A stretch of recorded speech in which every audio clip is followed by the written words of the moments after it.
النمل هو حشرة اجتماعية ويتواجد في جميع أنحاء العالم باستثناء المناطق القطبية.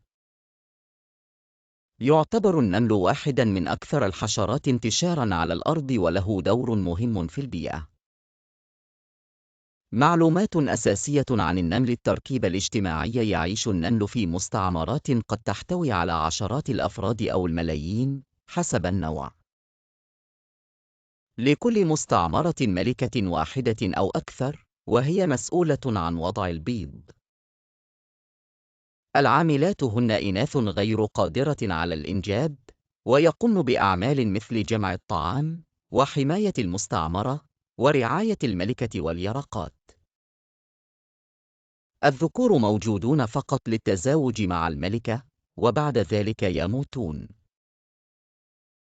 التواصل: يعتمد النمل على الفيرومونات، المواد الكيميائية للتواصل بين أفراده.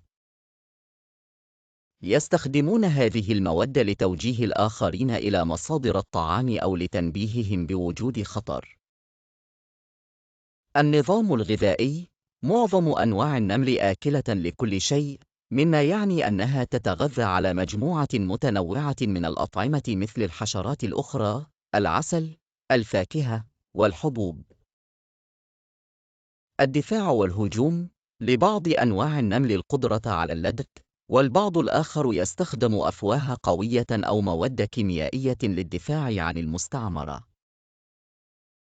الفوائد البيئية: يساهم النمل في تهوية التربة، وهذا يساعد في نمو النباتات.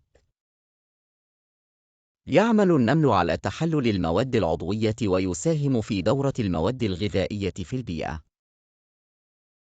العمر: تختلف أعمار النمل بحسب دوره في المستعمرة، حيث يمكن أن تعيش الملكات لعدة سنوات حتى 30 عاماً في بعض الأنواع، بينما تعيش العاملات بضعة أشهر فقط. أنواع النمل: هناك آلاف الأنواع من النمل، مثل النمل الحفار، يحفر أعشاشه في الخشب. النمل الناري، يعرف بلسعته المؤلمة. النمل الزراعي، يقوم بتربية المن للحصول على العصارة السكرية منه.